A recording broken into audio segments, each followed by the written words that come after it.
Jupyter is great because, first of all, it's a top-selling theme, so you know it's not going to disappear in a few months. And I've had the issue of setting up a beautiful website, and then 1 year later, I realized the theme hasn't been updated in 6 months, and it kind of makes it difficult because all the technology is behind. But I'd say the other thing is that it's just very customizable, so it's easy to get the look that you want without actually having to be a coder or a designer. And there's a ton of templates available too that you can start with. In terms of what I've seen people get as a result of setting up their site, well, me personally, I've received a number of job offers and interview requests.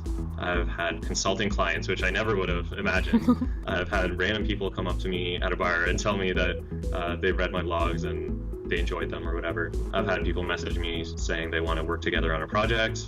I've had people just asking me about certain topics, and even just this interview came about because I set up a personal site a year or two ago.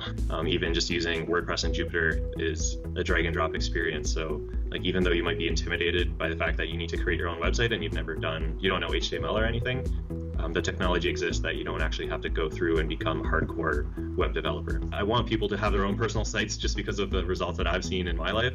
So my goal was, how can you go from not knowing anything about websites or coding or designing to having your own site up by the end of the weekend or by the end of the week, depending on how hard you work? And so I basically walk people through that process step by step, showing all the screens and giving some of the tips that I've learned just from my experiences along the way.